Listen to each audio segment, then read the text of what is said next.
ጤና ይስጥልኝ ቤተሰብ እንዴት ናችሁ? ደህና ናችሁ? እግዚአብሔር ይመስገን። እንግዲህ ሰሞኑን ሰሞነ ሕማማት መሆኑ ይታወቃል፣ ወይም ደግሞ የሕማማት ሳምንት ማለት እንደሆነ ይታወቃል። በዚህም የተነሳ የኢትዮጵያ ኦርቶዶክስ ቤተክርስቲያን እንግዲህ ሳምንቱን በተለያዩ ቀኖች እየዘከረች ወይም ደግሞ እያሰበች ወይም ደግሞ ቀናቶችን ከፋፍላ በአስተምህሮቷ ወይም ደግሞ ባላት ስርዓት መሰረት እያስተማረች ትገኛለች። ወይም ደግሞ ከዚህ በፊትም የነበረ ነገር ስለሆነ ያንን አስቀጥላ ትሄዳለች ማለት ነው። ስለዚህ ቀናቶቹ ምንድን ናቸው? ምን ይመስላሉ? ክዋኔዎቹ ምን ማድረግ አለብን? በሰሙነ ሕማማት ወይም ደግሞ ምን ማድረግስ የለብንም?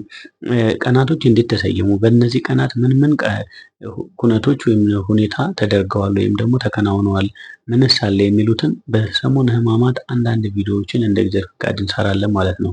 ይሄ ማለት ግን ጥልቅ እውቀት ስላለን ሳይሆን ቢያንስ እንማማርና የጋራ የሆነ ነገር ሀሳብ ይኑረን በሚል ነው እንጂ ብዙ የተለየ ነገር ኑሮን አይደለም። ይሄን አንደርስታንድ እንድታደርጉልን መሳፈጥም እንዳይሆን መዳፈርም እንዳይሆን፣ ግን ካነበብነው ከምንሰማው ደግሞ አንዳንድ ነገሮችን ለማያውቁት ሼር ማድረግ ነው። ምክንያቱም አብዛኞቻችን ብዙ ነገሮችን ስናከናውን በመከተል ወይም ደግሞ ሌሎች ስላደረጉት እያደረግን እንጂ አንዳንድ የሆነ ነገር እውቀቱ ደግሞ ወይም ደግሞ ክሎቱ ስላለን የምናደርገው ነገር አለ ብዬ አላምንም። ያ ማለት ሁሉንም ማለት አያጠቃልልም ማለት ነው።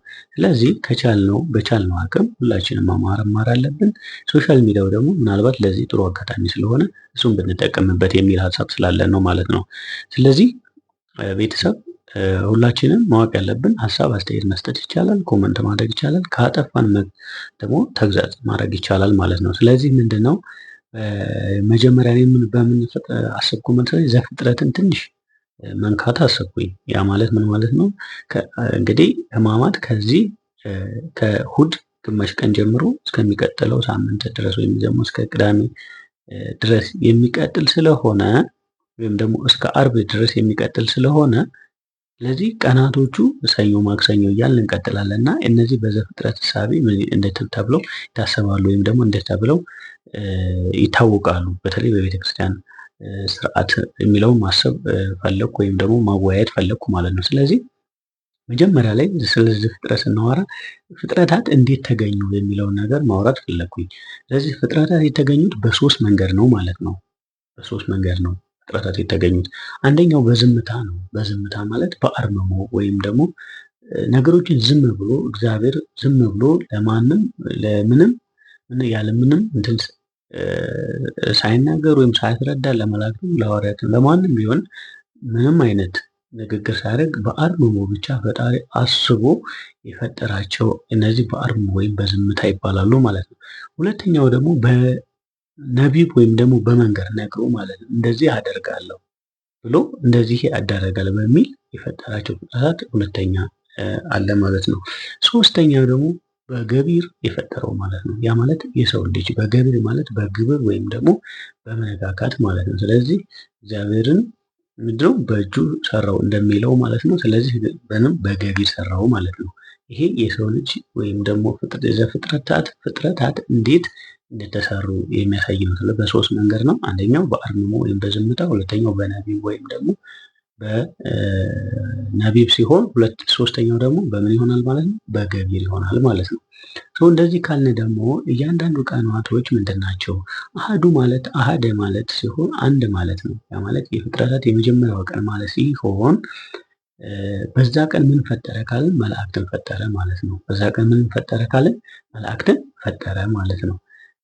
ሁለተኛ ደግሞ ሰኞ ወይም ደግሞ ሰኑይ ማለት ነው። ሰኑይ ማለት ሁለተኛ ቀን ማለት ሲሆን ሰኞ ማለት ሁለተኛ ቀን ማለት ሲሆን በፍጥረታት ታሪክ ሁለተኛው ቀን ማለት ነው። ፍጥረታት የተፈጠሩት ሁለተኛው ቀን ማለት ነው። ስለዚህ ሰኞ ምን ተፈጠሩ ካልን ሰኞ ላይ ምን ተፈጠረ ማለት ነው? ሰማይና ምድር ተፈጠረ ማለት ነው። ስለዚህ ሰማይና ምድር የተፈጠረው መቼ ነው ማለት ነው? ሰኞ ነው ማለት ነው። እንደዚህ ሰኞ፣ ማክሰኞ የሚሉትን ቀኖች ማስረዳት የፈለኩበት ምክንያት በኋላ ላይ ደግሞ በሕማማት ምንድን ናቸው የሚለውን ማወቅ ስላለብን ከዛ ጋር ተያያዥ እንዲሆን በሚል ነው ማለት ነው። ስለዚህ ሰማይና ምድርን ከፈጠረ ማክሰኞ ደግሞ ምንም ፈጠረ የሚለውን ስናይ ደግሞ ፍጥረታት ከተፈጠሩ በሶስተኛው ቀን ነው። ይሄ ደግሞ ከሶስተኛው ቀን ነው ደግሞ በሚለው ቃል በማክሰኞ ማለት ነው። ወይም ደግሞ ማክሰኞ ማለት ሰኞ የመሰኞ ማግስት ወይም ደግሞ ማክሰኞ ማለት ሶስተኛ ቀን ማለት ሲሆን በዚህ ቀን የተፈጠሩት ደግሞ ምንድናቸው ማለት ነው? ብርሃን ያላቸው እንደ ማታና ጨለማ የሚሉ ተፈጠሩበት ማለት ነው። ስለዚህ ቤተሰቦች ምንድነው ማለት ነው? ስለዚህ በሰኞ ዕለት ምድር እና ሰማይን ከፈጠረ በማክሰኞ ደግሞ ምን ፈጠረ ማለት ነው? በምሳር የሚቆረጡ ዛፎችን ወይም ደግሞ በአጠቃላይ አትክልትን ፈጠረ ማለት ነው። መቼ? ማክሰኞ። በምሳር የሚቆረጡ አዝዕርቶችን፣ በማጭድ የሚታጨዱ አዝዕርቶችን እና በእጅ የሚለቀሙ አትክልቶችን ፈጠረ ማለት ነው። ይሄ መቼ ነው የተደረገው ካላችሁኝ፣ መቼ ነው? በዕለተ ማክሰኞ ወይም ደግሞ በማክሰኞ በሶስተኛው ቀን ማለት ነው። ከዛ በረቡዕ ካላችሁ ደግሞ በረቡዕ ወይም ደግሞ በአራተኛው ቀን ረቡዕ ማለት ነው። አራተኛ ቀን ማለት ሲሆን በዚህ ቀን ደግሞ ምን ጨረቃና ከዋክብት ተፈጠሩ ማለት ነው። ብዙ ነገር ሊኖረው ይችላል። እኛ ትንሽ ትንሿን ቢያንስ ለጀነራል ኖሌጅ እንዲኖር የምንጠቀምበት ነው ማለት ነው። ስለዚህ በዕለተ ረቡዕ ወይም ደግሞ በአራተኛው ቀን ምን ተፈጠረ ማለት ነው? ፀሐይና ጨረቃ ወይም ከዋክብት ተፈጠሩ ማለት ነው። በአምስተኛው ቀን ወይም ደግሞ በሐሙስ ቀን ምን ተፈጠረ ማለት ነው? እነዚህ የእንስሳት ዘመድ ያላቸው፣ የእንስሳት ዘመድ ማለት ዘመደ እንስሳት ማለት የእንስሳት ዘመድ አላቸው ማለት ነው። ያ ማለት ምን ማለት ነው? በደረታቸው የሚሳቡ ሊሆን ይችላሉ። ወይም ደግሞ ዘመደ አራዊት የሚባሉ ሊሆን ይችላል። እነዚህ አራዊት ማለት አዋፋት ማለት ነው። ዘመደ አራዊት ማለት በምድር የሚሳቡ እንስሳት ማለት ነው። ከዛ ውጭ ደግሞ ሶስተኛው ዘመድ አዋፋት ደግሞ እነዚህ ደግሞ እንደ የሚበሩ እንደ አዋፍ ያሉት እንደ እንትኖች የተባሉ። ስለዚህ በእንስሳት ዘር ያሉትን ሐሙስ፣ በአዋፋት ዘርም በአራዊት ዘርም ያሉትን ሐሙስ ተፈጠሩ ማለት ነው። ስለዚህ የመጨረሻውና በገቢር ወይም ደግሞ በእጁ አበጃጀው እንደተባለው ሁሉ በመጨረሻው ቀን ዕለተ ዓርብ የሰራው ደግሞ እግዚአብሔር ሰውን ነው። ለዛ ነው የሰው ልጅ በጣም ክቡር ነው የሚባለው። አንዱ ትልቁ ነገር ምንድን ነው? የሰው ልጅ ከሁሉም ፍጥረታት መጨረሻ ነው የተፈጠረው። ያ ማለት ምንድን ነው? ለእሱ የሚያስፈልገውን ነገር ከፈጠረለት በኋላ ነው እሱ የተፈጠረው ማለት ነው። ለዛ ነው የሰው ልጅ አክብሮ ፈጠረው የምንለው። ሰው ልጅ ክቡር ነው፣ ከማንኛውም ሰው በላይ ከላይኛውም ነገር ሁሉ በታች በላይ የሰው ልጅ ክቡር ነው የሚባለው አንዱ ትልቁ ነገር ይሄ ነው ማለት ነው። ስለዚህ ለእሱ የሚያስፈልገውን ነገር አዕዋፋትን፣ እንስሳትን፣ አትክልትን፣ ሰማይና ምድርን፣ ከዋክብትን፣ ጨረቃን፣ ፀሐይን ሁሉ ነገር ከፈጠረ በኋላ መላእክታትን የማይማልዱትን ሁሉ ከፈጠረ በኋላ መጨረሻ ላይ ሰውን ፈጠረው። እዚህ ምንድነው? ኑሮውን ቅልል አደረገው ማለት ነው። አሁን በእኛ አባባል ኑሮውን ቅልል አደረገው እንደማለት ነው። ያ ማለት ቤቱን አሟልቶ እንደመስጠት ማለት ነው። አንድ ሪል ስቴት ወይም ደግሞ አንድ ቤት ውስጥ ሁሉም ቤቱን አሟልተህለት ወይም ደግሞ የሚያስፈልጉትን ነገሮች በሙሉ አሟልተህለት ግባ እንደማለት ማለት ነው። እዚህን ያክል ቅልል አድርጎ ነው የሰው ልጅ እንግዲህ አመቻችቶ የፈጠረው ማለት ነው እግዚአብሔር። በዛም ነው ከዛ በላይ ደግሞ በጣም ልዩ የሚያደርገው ነገር ምንድን ነው ብላችሁኝ፣ የሰው ልጅ በገቢር ሲሰራ በእጁ ነው የሰራው ነው። ሌሎችን በነቢብ ወይም ደግሞ በዝምታና በአርምሞ ሲሰራቸው፣ የሰው ልጅ ግን በተግባር ነው የሰራው። አያችሁ ልዩነቱ ይሄ ነው። እንግዲህ የቲዎሪና የተግባር ልዩነት ይገባናል አይደል? የሰው ልጅ በተግባር ወይም ደግሞ በገቢር ነው የሰራው ማለት ነው። ስለዚህ የሰው ልጅ ክቡር ነው የምንለው አንዱና ዋነኛው ነገር ይሄ ነው ማለት ነው። እንግዲህ ሌሎች ብዙ ነገሮች ሊኖሩት እንደሚችሉ ያው መገመት እንችላለን። ይኖራልም ደግሞ ብዙ ትርጓሜ ያላቸው ነገሮች እንዳሉ እናውቃለን ማለት ነው። ከዛ ውጭ የመጨረሻዋ ቀን የምትባለው ቅዳሜ ነው። ቅዳሜ ማለት ዕለተ ቅዳሜ ወይም ደግሞ ቀዳሚት ሰንበት ትባላለች ማለት ነው። ቀዳሚት ሰንበት የተባለችው ከእሁድ ቀድማ ስለምትገኝ ማለት ነው። ስለዚህ እቺ ቀዳሚት ሰንበት ትባላለች። ከዛ እሁድ ቀጥሎ ደግሞ ሳምንት ሲሞላ እግዚአብሔር እረፍት ያደረገበት ቀን ማለት ነው። ይሄ ምንድነው?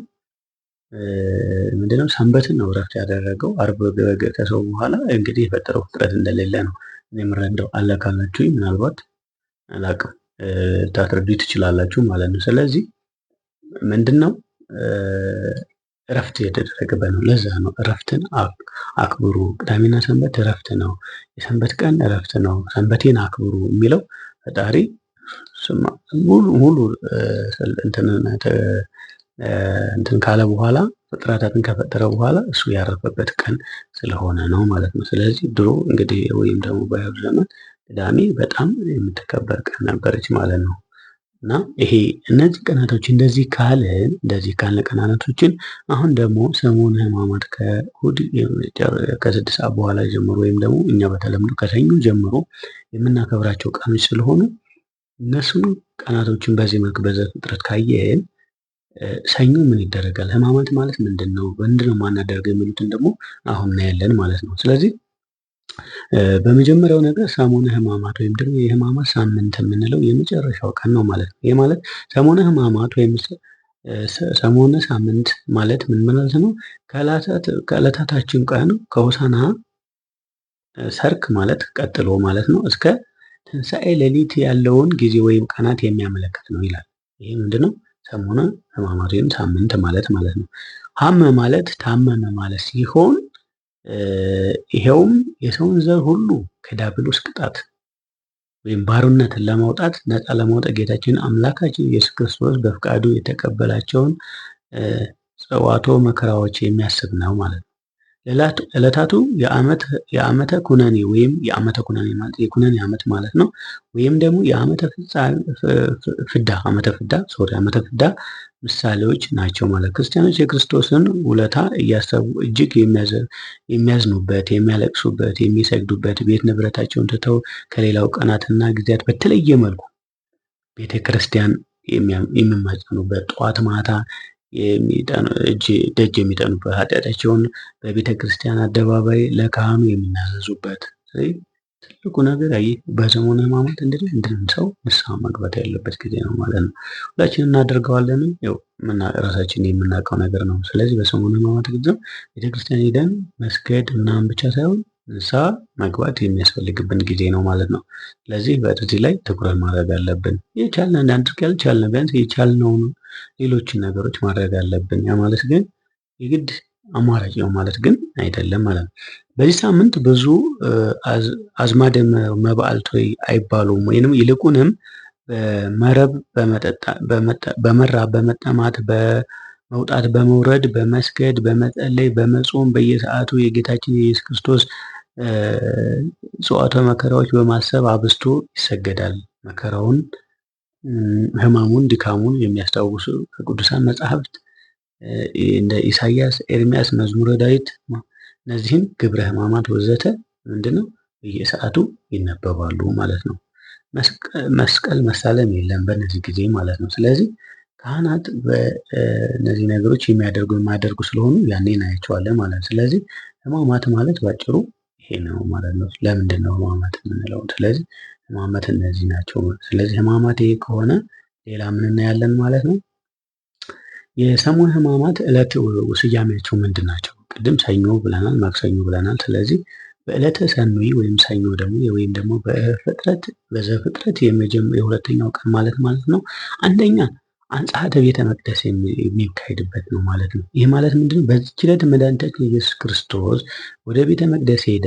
በዚያም በደረሰ ጊዜ ቤተ መቅደሱ የጸሎት የመሥዋዕት ቤት መሆኑ ቀርቶ ይላል የንግድ ቤት ሆኖ ቢያገኘው ቤቴ የጸሎት ቤት ይባላል፣ እናንተ ግን የወንበዴዎች ዋሻ አደረጋችሁት ብሎ የሚሸጡበትን ሁሉ ገለበጣቸው፣ ገርፎም አስወጣቸው። ይኸውም የእርሱ የቤተ መቅደስ የሆነውን ሰውነታችንን ኃጢአት ሰፍኖበት ቢያገኘው ራሱ ተገፎ መከራ መስቀልም ሁሉ ተቀብሎ ከሰውነታችን ኃጢአትን ሁሉ እንዳረቀልን የሚገለጥ ነው ማለት ነው። ስለዚህ የመጀመሪያው ነው አንጻተ ቤተክርስቲያን ማለት የመንጻት ማለት ነው። ስለዚህ ቤቱ በወንበዴዎች እንትን ብሎ ቆሽሽ ወይም ደግሞ የወንበዴዎች ማደሪያ ወይም ደግሞ ንግድ ቤት ሆኖ ስለነበረ ያንን ከዛ አስወጥቶ ያነጻበት የኛንም ደግሞ ከችግራችን ከምን የሚያነጻበት ቀን ስለሆነ አንደኛው ሰኑይ ቀን ምን ተብሎ ይታሰባል ማለት ነው? አንጽሐተ ቤተ መቅደስ ሲሆን ሁለተኛው ደግሞ መርገመ በለስ ይባላል ማለት ነው። መርገመ በለስ የሚባለው በለስ የተረገመችበት ቀን ቢሆን ይህም ጌታችን የወሰን ዓለት ቢታንያ አድሮ በማግስቱ ከቢታንያ ሲወጣ ተራበ። በመንገድም ሲያልፍ ቅጠል ያላት በለስን ከሩቅ ተመለከተ። ወደ በለሲቱም በቀረበ ጊዜ ከቅጠል በቀር አንዳች ፍሬ አላገኘባትም። ያን ጊዜም ከእንግዲህ ወዲህ ለዘላለም ከአንቺ ፍሬ የሚበላ አይኑር ሲል በለሲቱን ረገማት። ደቀ መዛሙርቱም ይህንን ሰሙት። በዚህ ምክንያት ይህች ዕለት በለሲቱ የተረገመች ቀን ናትና መርገመ በለስ ተብላ ትጠራለች ማለት ነው። ስለዚህ ኢየሱስ ክርስቶስ ለሁሉም ለሰው ልጅ ወይም ደግሞ ለአዳም ሙሉ ስልጣኑን ከሰጠው በኋላ ይችን ግን ለመታዘዙ ምክንያት እንዲሆን መታዘዝን እንዲለምድ በሚል በለሲቱን ረግሞ ከዚህ በቀር ሁሉንም ታዘዙ ተብሎ ይችን ብቻ እንዳይበላ ተደርጎ ነበር ማለት ነው። ያው እንግዲህ በአዳም ምክንያት ግን በአዳም ስህተት ወይም ደግሞ በሔዋን ምክንያት በአዳም ስህተት ተጨምሮበት በለሷን በመብላቱ የመጣብን ፍዳ ሁላችንም የምናውቀው ነው ማለት ነው። ስለዚህ ስርዓት ሲያኖር እግዚአብሔር እችን ብቻ አትብላ ሌሎችን ግን ሁሉንም አስተዳድር ተብሎ ፍቃድ ተሰጥቶት ነበር ማለት ነው። ለዛ ነው ብዙ ጊዜ ሰዎች አሁንም ያለንን ትተን የሌለንን ስንፈልግ ስንዳከር የምንውለው የምናድረው ማለት ነው። ለዛ ነው ያለንን ሳናቅ ያለንን ሳናከብር የሌለን ነገር በመኘት አጉል ቅዠት ውስጥ በመግባት ህይወታችንን ወደ አልተፈለገ ችግር ውስጥ የምንከተው አንዱ ምክንያት ይሄ ነው ማለት ነው። ሁለተኛው ደግሞ መርገመ በለስ ነው ካለን ይሄኛው ደግሞ የተረገመችበት ቀን ነው ብለናል። ከዛ ሁለተኛው ቀን ደግሞ ማን ነው ማለት ነው? ዕለተ ስሉስ ወይም ደግሞ ሶስተኛው ቀን ማለት ነው። ዕለተ ስሉስ ወይም ማክሰኞ ማለት ነው ሶስተኛው ቀን። በዚያ ጊዜ ደግሞ አንደኛ የጥያቄ ቀን ይባላል። ለምን የጥያቄ ቀን ተባለ ካላችሁኝ ዕለተ ስሉስ ወይም ማክሰኞ ማለት ነው የጥያቄ ቀን በባልታው ምክንያቱም ሹመትን ወይም ስልጣን ለሰው ልጅ የሰጠ ጌታችን መድኃኒታችን ኢየሱስ ክርስቶስ ሰኞ ዕለት ባደረገው አንጻተ ቤተ መቅደሱን አጽድቷል አይደለ? በዚያች ዕለት ስለ ስልጣኑ በጽሕፈት ፈሪሳውያን ጠይቋል። ጽሕፈተ ፈሪሳውያን ያቀረቡለት ጥያቄም ከምድራውያን ነገስታት ሌዋውያን ለማንበብ ከበደኝ ወይም ከምድራዊ ገዦች ማለት ነው። በሌላ አባባል ከእነሱ ካህናት ያያል ትምህርት በማስተማር ተአምራት ማድረግ ገበያ መፍታትን በማመን ስልጣን ታደርጋለህ፣ ይህን ስልጣን ማን ሰጠህ የሚል ነበር። እርሱም መልሶ እኔም አንድ ነገር ጠይቃላችሁ እናንተም ብትነግሩ በማን ስልጣን እነዚህን እንደማደርግ እነግራችኋለሁ። የዮሐንስ ጥምቀት ከወዴት ነበረች? ከሰማይ ወይስ ከሰው ብሎ ጠይቃቸው ማለት ነው። እነርሱም ከሰማይ ብንል ለምን አልተቀበላችሁም ይለናል። ከሰው ነው ብንልም ሕዝቡ ሁሉ ዮሐንስን እንደ ነቢይ ያከብሩታል፣ እንደ መምህርነቱ ይፈሩታልና ሕዝቡን እንፈራለን ተባባሉ። ከወዴት እንደሆነ አናውቅም ብለው መለሱለት። እርሱም እኔም በማን ስልጣን እንደዚሁ እንደማደርግ አልነግራችሁም አላቸው። ልቦናቸው በክፋት ስራና በጥርጥር ስለተሞላ ነው እንጂ ይህንንም መጠይቃቸው እርሱ የሚያደርግ ሁሉ በእርሱ ስልጣን እንደሚደረግ ሳያውቁ ቀርቶ አልነበረም። ስለዚህ አንዱ የጥያቄ ቀን ነው ማለት ነው። ሁለተኛው ደግሞ የትምህርት ቀን ተብሎ ይጠራል ማለት ነው። ይህች ዕለት ትምህርት ወይም የትምህርት ቀን በመባል ትጠራለች። ጌታችን በቤተ መቅደስ ረጅም ትምህርት በማስተማር የተሰጠው ስያሜ ሲሆን ይኸውም ከሃይማኖት የራቁትን ከፍቅረ እግዚአብሔር የተለዩትን አስተምሮ ማቅረብ መምከር እንደሚያስፈልግ የተጠቀሰበት ነው ማለት ነው። ስለዚህ አንደኛው ምንድን ነው? የጥያቄ ቀን ነው። ሁለተኛው ደግሞ የትምህርት ቀን ነው ማለት ነው። በአራተኛው ደግሞ በዕለተ ሮብ ደግሞ ምን ይካሄዳል ማለት ነው? ምክረ አይሁድ ይባላል ማለት ነው። ምክረ አይሁድ ይካሄዳል ማለት ነው። በዚህ ምክረ አይሁድ ይህች ዕለት የአይሁድ ሊቃነ ካህናትና ጸሐፍት ፈሪሳውያን ጌታ ኢየሱስን እንዴት መያዝ እንዳለባቸው ምክር የመከሩበት ምክራቸውንም ያጸኑበትና ሰቅለው ይገድሉ ዘንድ የወሰኑበት ቀን በመሆኑ የአይሁድ የምክር ቀን ተብላ ትጠራለች። ስለዚህ አንዱም ሮብና አርብ ከምንጠራበት አንዱ ይሄ ነው ማለት ነው። ስለዚህ ሮብን ኢየሱስ ክርስቶስን አይሁዶች ለመያዝ የተመካከሩበት ይሰቅሉ ዘንድ የተመካከሩበትና እቅድ ያወጡበት ቀን ስለሆነ ነው አንዱ ሮብ የምንጾምበት ምክንያት ማለት ነው። አርብ ደግሞ ስለተሰቀለ ነው ማለት ነው። ስለዚህ ሮብና አርብ ኦርቶዶክስ ሲጾም ዝም ብሎ ደስ ያለውን ቀን መርጦ ሳይሆን የሚጾሙ በትርጉም በቤተክርስቲያን ስርዓት መሆኑን ልንረዳ ይገባል ማለት ነው። ስለዚህ አንዱ ምንድነው ይሄኛው የተመካከሩበት ቀን ስለሆነ ለዛም ነው ምክረ አይሁድ ተብላለች። ምክረ አይሁዶች የመከሩበት ቀን ስለሆነ ማለት ነው። ምክንያቱም ደግሞ ወቅቱ የፋሲካ በዓል የሚያከብሩበት ወቅት በመሆኑ የጌታችን ትምህርት የተማረኩ ብዙ ሕዝብ ትምህርቱን ያደጉ ስለነበር ሁከት እንዳይፈጠር ከመፍራታቸው የተነሳ ነው። በዚህ ጭንቀትም ሳሉ ከደቀ መዛሙርቱ መካከል አንዱ የሆነው የአስቆሮቱ ይሁዳ በመካከላቸው ተገኝቶ ጌታ ኢየሱስን እርሱ በመሳም አሳልፎ እንደሚሰጣቸው ለዚህም ተግባሩም 30 ብር ወርታው እንዲከፈሉት ከእነርሱ ጋር በመስማማቱና የምክራቸው ተባባሪ በመሆኑ ጭንቀታቸውን አስወግዶላቸዋል ይላል። ስለዚህ አንዱ ይሄ ነው። ሁለተኛ ደግሞ የመልካም መዓዛ ቀን ነው። መልካም መዓዛ ቀን ነው። ይህም ዕለተ ረቡዕ ጌታችን በስምዖን ዘለምጽ ቤት ተቀምጦ ሳለ በመላ ዘመኗ ራሷን በዝሙት አስገዝታ ትኖር የነበረችው ማርያም አንተ ዕረፍት ኃጢአትን ይቅር የሚል መልካም መዓዛ ያለው አምላክ መጣ ስትል ወደ ውድ የሆነ ዋጋ ያለው ወይም የ300 ዲናር ስትሆን ገዝታ ወደ እርሱ በማምጣት ነበር ራሱ ላይ በማርከፍከፍ ለቀባቸው የመልካም መዓዛ ቀንም ተብሎ ይጠየቃል ማለት ነው። ይታወቃል ማለት ነው። መቼ? ሮብ ቀን 4ኛው ቀን ማለት ነው። በዚህም ምክንያት ከኃጢአቷ የተነሳ መልካም መዓዛ ያልነበራት ማርያም እንተ ዕረፍተ ማለት ነው። እንተ ዕረፍተ በዚህ በጎ ተግባሯ መልካም መዓዛ ያላት ሆና ወደ ቤቷ ተመልሳለች ማለት ነው። በዚህ ቀን ሮብ። ከዛ ሶስተኛው ደግሞ የእንባ ቀን ይባላል ማለት ነው። የእንባ ቀን ይባላል ማለት ነው። ማነው እንባ ቀን? ሮብ ማለት ነው። ይህችውም ማርያም እንተ ዕረፍት በጌታችን እግር ላይ ተደፍታ መላ ኃጢአቷን ይቅር እንዳላት በእንባዋ እግሯን እያጠበች በፀጉሯም እግሩን እያበሰች ስለ ኃጢአቷ ስርየት ተማጽነዋለች። የእንባ ቀንም ተብላለች ማለት ነው። ስለዚህ የእንባ ቀን ይባላል ማለት ነው። በ9ኛ ቀን ሮብ። ከዛ ደግሞ የመጨረሻው ጸሎተ ሐሙስ ወይም ደግሞ የሐሙስ ጸሎት ማለት ነው። ይህ ደግሞ ጉልባን የሚበላበት ቀን ማለት ነው። ስለዚህ በዕለተ ሐሙስ ጌታችን መድኃኒታችን ክርስቶስ እርሱ የዓለም መድኃኒት የሰው ልጆች ልመና የሚቀበል አምላክ ሆኖ ሳለ በዚህ ቀን በአትክልቱ ቦታ ገብቶ አይሁድ መጥተው እስከሚይዙ ድረስ ስጋን የተዋሃደ ፍጹም የአምላክ ፍጹም ሰው መሆኑ ለመጠየቅ ለአርአያነት ይታይ ስለነበረ ይህች ዕለት ጸሎተ ሐሙስ ተብላለች። ስለዚህ በአርአያነት ዓርብ እንደሚሰቅሉትን በደንብ ስለምናውቅ ማለት ነው። ስለዚህ በአርአያነት ጸሎት ያደረገበት ቀን ስለሆነ ምን ይባላል ማለት ነው? ምን ይባላል ማለት ነው? ጸሎተ ሐሙስ ይባላል ማለት ነው። በጸሎተ ሐሙስ ስለዚህ እነዚህ ሆኖ አንደኛው ምን ይባላል? ጸሎተ ሐሙስ ነው ማለት ነው። በዚህች ዕለት ደቀ መዛሙርቱ አብዝቶ ሲያስተምረው ሲመክራቸው ቆይቶ ነበር። ዓይኖቹን ወደ ሰማይ አቅንቶም እርሱ ከአባቱ ጋር አንድ እንደሆነ እነግራቸዋለሁ። ከዚህም ለብቻው ፈቀቅ ብሎ ወዙ እስኪፈስ ድረስ አስተውሉ።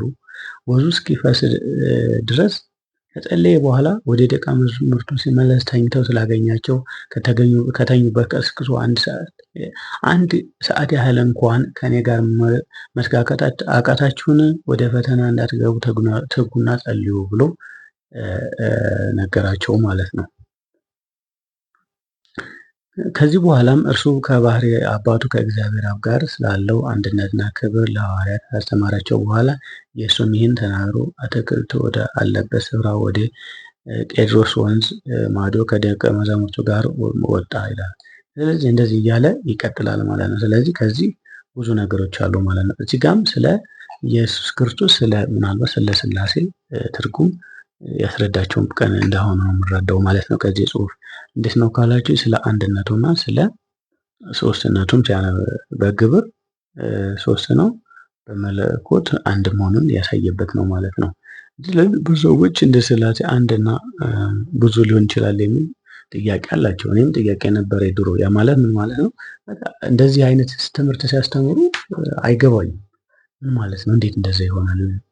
እንዴት ሊሆን ይችላል እያልኩ ከሚገባኝ ምናልባት አምስቱ አዕማደ ምስጢራት ከምንላቸው አንዱ ስለሆነ ምስጢራትም ስለሆነ ምስጢርም ስለሆነ እንደ ለማንኛውም ሰው ዝም ብሎ ለእንደኔ አይነት ወጣቴ ዝም ብሎ ምስጢሩ የሚገለጥ ስላልሆነ የሚያስቸግረን የሚገባን የማይገባን ነገር ሊሆን ይችላል ማለት ነው። የብዙ በተለይ የጴንጤዎችን ጥያቄ ይሄ አንዱ ጥያቄ ስለሆነ ማለት ነው። እዚህ ላይ ግን ምን ማለት እንችላለን? አንድ መምህር ያስተማረን ነው። ፀሐይ ለምሳሌ አንድ ነች።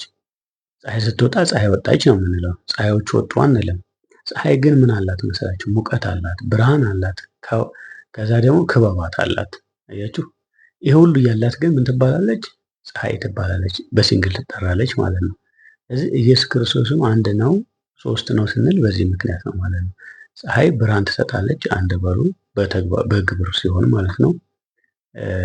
ስለዚህ ሙቀት ትሰጣለች፣ ሌላ ደግሞ ብርሃን ትሰጣለች ማለት ነው። ከዛ ደግሞ ክበባት አላት። ስትጠራ ግን አንድ ነች፣ ፀሐይ ተብላ ነው የምትጠራው። ግብሯ ግን የተለያየ ነው ማለት። ስለዚህ ኢየሱስ ክርስቶስም ወይም ደግሞ ስላሴ ስለ ምስጢረ ስላሴም ስናወራ ምን ማለታችን ነው? በገቢር የተለያዩ ናቸው። በገቢር በስራ ማለት ነው። በስራ የተለያዩ ናቸው። በአካል በመለኮት ግን አንድ ናቸው ማለት ነው። ልክ እንደ ፀሐይዋ ማለት ነው። ስለዚህ ምስጢረ ስላሴን በፀሐይዋ ምክንያት በፀሐይዋ ልንረዳው እንችላለን ማለት ነው። ይህም ማለት ሲሆን ስለዚህ ሐሙሴ ከሆነ ዕለት ዓርብ ደግሞ በዋናነት እንግዲህ ኢየሱስ ክርስቶስ የተሰቀለበት ቀን ስለሆነ ሐዋርያው ቅዱስ ጳውሎስ አውቆስ ቢሆን የክብርን ጌታ ባልሰቀሉት እንዳለ ይህ ዕለት የአይሁድ ካህናት ያለ በደል ያለ ጥፋት ንጹሕ ጽድቅ የሆነውን ጌታን የሰቀሉበት ዕለት ነው። ዕለቱም ጌታችን ኢየሱስ ክርስቶስ የዓለም ሁሉ መድኃኒት ለአዳምና ለልጆቹ ሲል በምልዕተ መስቀል በቀራንዮ አደባባይ ተሰቅሎ መዋሉን የምናስብበት ታላቅ ቀን ነው። በዚያን ጊዜ አሳልፎ የሰጠው ይሁዳ እንደተፈረደበት አይቶ ተጸጸተ። 30ውንም ብር ለካህናት አለቆቹና ለሽማግሎች መልሶ ንጹሕ ደም አሳልፌ በመስጠቴ በድያለሁ አለ። እርሱ ግን እኛስ ምን አግዶን? አንተው ተጠንቀቅ አሉ። ብሩንም በቤተ መቅደስ ጥሎ ሄደና ታንቆ ሞተ። አያችሁ፣ እንደዚህ ነው የሆነው ማለት ነው። የካህናት አለቆቹን ብሩን አንስተው የደም ዋጋ ነውና ወደ መባ ልንጨምረው አልተፈቀደም አሉ። ተማክረውም የሸክላ ሠሪ መሬት ለእንግዶቹ መቃብር ገዙበት። ስለዚህ ያ መሬት እስከዛሬ ድረስ የደም መሬት ተባለ። የሰው ልጆች በዘር ኃጢአት ወይም ቁራኝነት ይኖሩበት የነበረው የጨለማ ሕይወት ያከተመበት ፍጹም ድህነት ያገኙበት ታላቅ ዕለት ናት። ክርስቲያኖች ሁልጊዜም ዕለተ ዓርብ ሲመጣ ሕሙማን ስቅለቱን ሞቱን የሚያስቡበት ጊዜ ነውና በሮማውያን ሕግና ሥርዓት መስቀል የወንጀለኞች መቅጫ ምልክት የሕይወት መቅጫ አርማ ሆኖ ሳለ ለእኛ የዲያብሎስ ድል መንሻ ስላደረገው በስቅለቱ በሞቱ ሕይወትን ስላገኘን በዚህ ምክንያት መልካሙ ዓርብ በመባል ለሚታወቅ የቤተክርስቲያን አባቶች ይናገራሉ ማለት ነው። ስለዚህ እንግዲህ መስቀሉ እዛ ጋር ሆነ ማለት ነው፣ ተሰቀለ ማለት ነው። በዚህ ላይ ሌላ ምን እናያለን መሰለን? በመስቀል ላይ ሳለ እንግዲህ ዓርብ ተሰቀለ ብለናል። ዓርብ ከተሰቀለ በመስቀል ላይ 7 ነገሮች ተነግረዋል ወይም ደግሞ 7 መልእክቶች አሉ ማለት ነው። እነዚህ መልእክቶች ምንድናቸው ግን ምንድናቸው ስል አንደኛው ምንድነው ማለት ነው? አምላኬ አምላኬ ለምን ተውከኝ የሚል መልእክት አለው አንደኛው ሲሆን፣ ሁለተኛ ደግሞ አባቴ ሆይ የሚያደርጉትን አያውቁምና ይቅር በላቸው። ስለዚህ ብዙ መልእክቶች አሉ። ኢየሱስ ክርስቶስ ሲሰቀል ነገሮችን ለእኛ ብዙ ነገሮችን አስተምሮናል። እየተበደለ እየተገረፈ አሁንም ይቅር በሏቸው የሚል ነበር። ለዛ ነው ብዙ ሰዎች የቤተክርስቲያን አባቶች ሲያስተምሩ ቢበድሏቸውም ይቅር በሉ ንስሐ ግቡ የሚባለው አንዱ ምክንያት ይሄ ነው ማለት ነው።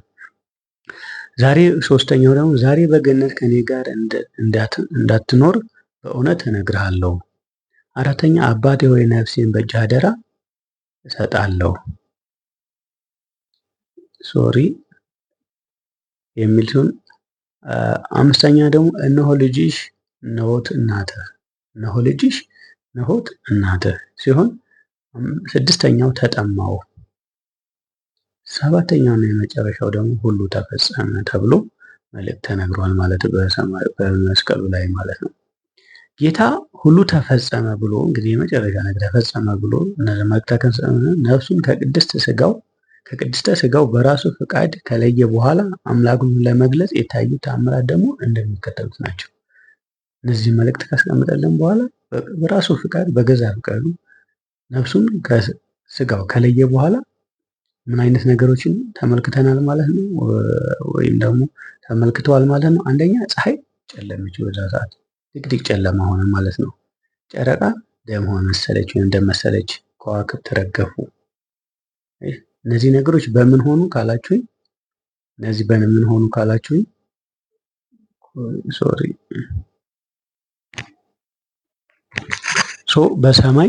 በሰማይ ያሉት ምን ሆኑ ማለት ነው? ጨለማ። በሰማይ ላይ ጨለማ ሆነች ፀሐይ፣ ጨረቃ ደግሞ ሆነች፣ ከዋክብት ረገብ። በምድር ላይ ደግሞ ምን ሆኑ? የቤተ መቅደስ መጋረጃ ከላይ እስከታች ተቀደደ፣ ምድር ተናወጠች፣ መቃብሮች ተከፈቱ ማለት ነው።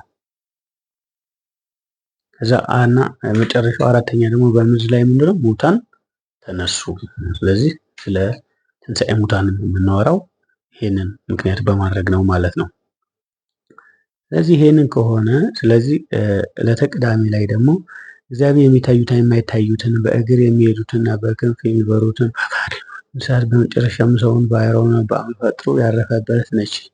ይሄ ቅድም ስለ እንትን ያነበብነው ማለት ነው። ከዛ የመጨረሻው ደግሞ ምንድነው? የሰሙነ ሕማማት ክንዋኔ ምንድነው? በሰሙነ ሕማማት ምን አይነት ክንዋኔዎች አሉ ካል አንደኛው በብረት ሀብለ መጋፊያና መጋፊያው እስኪጋጠም ድረስ የኋላ ታስሯል ማለት ነው። አንዱ የተደረገው ነገሮች በዚህ ጊዜ ምንድነው የሚባል የጌታ መስቀሉ ሕማሞች ወይም ሕማማተ መስቀል ተብለው የሚጠሩት 13 ናቸው። ከነዚህ ውስጥ በብረት ሀብል መጋፊያና መጋፊያው እስኪጋጠም ድረስ የኋሊት መታሰሩ አንደኛ። ሁለተኛ ከአፍንጫው ደም እስኪወጣ ድረስ 25 ጊዜ መመታቱ። ሶስተኛ 65 ጊዜ ከግንድ ማጋጨታቸው። አራተኛ 120 ጊዜ በድንጋይ ፊቱን ማመታቱ። አምስተኛ 365 ጊዜ በሽመል መደብደቡ። 80 ጊዜ ስድስተኛ 80 ጊዜ ፂሙን መነጨቱ። ሰባተኛ 6666 ጊዜ መገረፉን። ስምንተኛ አክሊል ሾህ በራሱ ላይ መደፋቱ። ዘጠነኛ 136 ጊዜ በምድር ላይ መውደቁ። አስረኛ ሳዶር አላዶር ኤደር ናታን እና ሮዳስ በሚባሉ የነዚህ አምስቱ ቅንዋተ መስቀል በችንካር መቸገሩ ነው። እነዚህ ምናልባት ጊዜ 41 ጊዜ ስንሰግድ ምን እያለ ነው የምንሰግደው የሚባሉት ነገሮች እንደውም አንዱ የሚነሱት ነገሮች ናቸው ማለት ነው። ስለዚህ ምንድነው 12 ጊዜ ምንድነው እግዚኦ መሐረነ ክርስቶስ እንላለን። 12 ነው እግዚኦ በእግዝእትነ ማርያም እንላለን ማለት ነው። 12 ጊዜ 24 ጊዜ 24 ማለት ነው። ከዛ ግራራይሱ 12 ጊዜ እንላለን ማለት ነው። ስለዚህ አንዱ ደግሞ የመጨረሻዎቹ ደግሞ አምስቱ ምን ይባላሉ ማለት ነው? ሳዶር፣ አላዶር፣ ዳናትና ሮዳስ የሚባሉ ናቸው ማለት ነው። ስለዚህ ግራራይሱ 41 ጊዜ እነዚህን እያለ ነው እንትን የምንለው ማለት ነው። 11ኛ ደግሞ መራራ ሐሞትን መጠጣቱ። 12ኛ መስቀል ተሸክሞ መንገላተቱ። እንግዲህ 13 ነው ብያቸዋለሁ። የመጨረሻዋ ደግሞ ምንድነች ማለት ነው? በመስቀል መሰቀሉ ናቸው ማለት ነው። እነዚህ የተደረጉ ነገሮች ናቸው በመስቀሉ ማለት ነው። ከዛ የመጨረሻው የሚሆነው ደግሞ እነዚህ ነገሮች በሕማማቱ ወይም በመስቀሉ ጊዜ የተደረጉ ነገሮች ከሆኑ ደግሞ ይሄ ሁሉ ስቃይ የሁሉ በደል ካየን በኋላ ደግሞ በመጨረሻው እንደገና ደግሞ ምንድነው እኛ በሰሙነ ሕማማት ማድረግ የሌለብንና ማድረግ ያለብን የሚሉትን ነገሮች እናስተውላለን ወይም እናስታውሳለን ማለት ነው። ስለዚህ በመጀመሪያው እንግዲህ በሰሙነ ሕማማት ወይም በሰሙነ ሕማማት ወይም ደግሞ በሰኞ ጀምሮ በሚካሄዱ ቀኖች ደግሞ ማድረግ የሌለብን ነገሮች ካሉ አንደኛው አለመሳሳም ነው። አለመሳሳም የምናካሄደው ቅድም እንዴት እንደተደረገ አይተናል።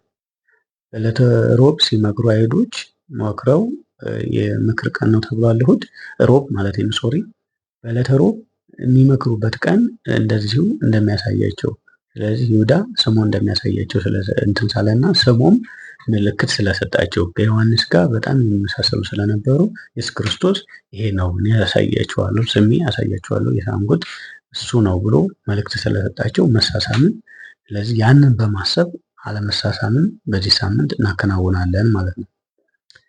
ሁለተኛው ደግሞ ቅድም አሁን እንዳልነው በጸሎተ ሐሙስ የተደረገ ነገር ስለሆነ ሕጽበተ እግር እናደርጋለን ይደረጋል ማለት ነው። ስለዚህ በቤተክርስቲያን ብዙ ጊዜ ሐሙስ በተለይ ጌታ በፍጹም ትሕትና የደቀ መዛሙርቱን ያጠበበት ከሐዋርያት ጋር ግብር የገባበትና የክርስትና ሕይወት ማህተም የሆነውን ምስጢረ ቁርባን ያከናወነበት ዕለት ነው ይሄ ጸሎተ ሐሙስ ማለት ነው። ስለዚህ እናደርጋለን ማለት ነው።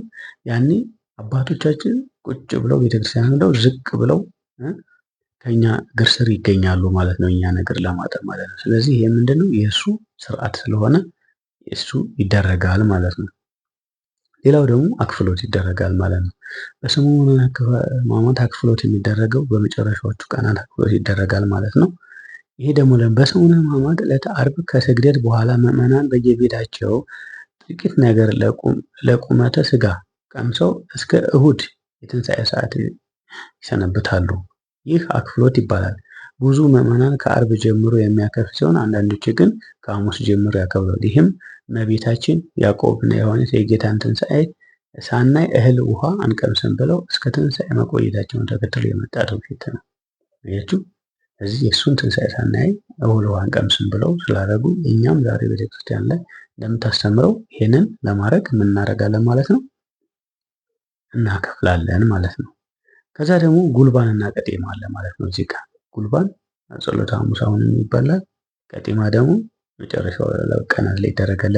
ጉልባን ከባቄላ ክክ፣ ከስንዴ፣ ከተፈተገ ገብስ፣ እነዚህ በዚህ የተመረጡ ዘሮች ናቸው ማለት ነው። በተለይ ስንዴ የተመረጠ ዘር ነው። ገብስ ጋር አንድ ላይ ተቀቅሎ የሚዘጋጅና የጸሎተ ሐሙስ ዕለት የሚበላ ንፍሮ ነው። የጉልባን ትውፊት እስራኤላውያን ከግብፅ ተሰደው በሚመጡበት ጊዜ በችኮላ ስለነበር አብኩተው ጋግረው መብላት ያለመቻል ሁኔታ ስለነበር ያን ጊዜ ያልቦካለውን ሊጥ እየጋገሩ ቂጣ መብላት፣ ንፍሮም ቀቅለው ለስንቅ መያዝ ተቸግሯቸው ነበር። ይህንን ለማሰብ በሰሙነ ሕማማት ቂጣና ጉልባን በማዘጋጀት በዓላቱ ይታሰባል ማለት ነው። ከዛ ሌላኛው ደግሞ ምንድነው? ጥብጠባ የቤተክርስቲያን ላይ መጨረሻ ላይ የሚካሄደው ማለት ነው። ጥብጠባ ይካሄዳል። ብዙ ጊዜ ቤተክርስቲያን ላይ እንትን ብለን ስንጨርስ ማታ ወደ 11 ሰዓት ወይ 12 ሰዓት አካባቢ መሬት በድንጋይ ኦር ደግሞ በእንጨት ይደበደባል ማለት ነው። ወይ በወይራ ነው የሚባለው፣ በዛም ይደበደባል። ደግሞ ያ ደግሞ በሰሙነ ሕማማት ዕለተ ዓርብ የስዕለቱ መታሰቢያ ነው። ምዕመናን በሰሙነ ሕማማት የሰሩትን ያዘሩ ካህናቱን በወይራ ቅጠል ትከሻቸውን እየበጠበጠቡ ቀን ከሰገዱት ስግደት በተጨማሪ ሌላ ስግደት ያዙላቸዋል። ጥብጠባውን የተግሣጽ ምሳሌ ነው። ጥብጠባ የሚደረግ ለሰው በሕማማቱ ወቅት የፈጸመው በደል ወይንም ኃጢአት ካለ ይህንን በመናገር የስግደቱ ቁጥር ከፍ እንዲል ይደረጋል። ስለዚህ እንደዛ ማድረግ ይቻላል ማለት ነው። ከዛ የመጨረሻው ደግሞ ቀጤማ ነው ማለት ነው። ቀጤማ ይታሰራል ማለት ነው። ወይም ደግሞ ቀጤማ እየዞረ በድሮ ቤተክርስቲያን ስርዓት ቤተክርስቲያን ዲያቆናት እየዞሩ ይሰጡ ነበር ማለት ነው። ይሄ ደግሞ በቀዳመ ስዑር ቀሳውስቱና ዲያቆናቱ ቃጭል ወይም ቃለ አውዲ እየመቱ ግብረ ሰላም በመስቀሉ ትንሣኤው አግሃድ የሚለውን ያሬዳዊ ዘመን በመዘመር ጌታ በመስቀሉ ሰላምን እንደሰጠንና ትንሣኤውን እንደገለጠልን በማብሰር ቀጤማውን ለምዕመናን ይሰጣሉ። ይህ መቼ ነው የሚሆነው? እንግዲህ የትንሣኤ ዕለት ማለት ነው። እነዚህ ነገሮች ይካሄዳሉ ማለት ነው።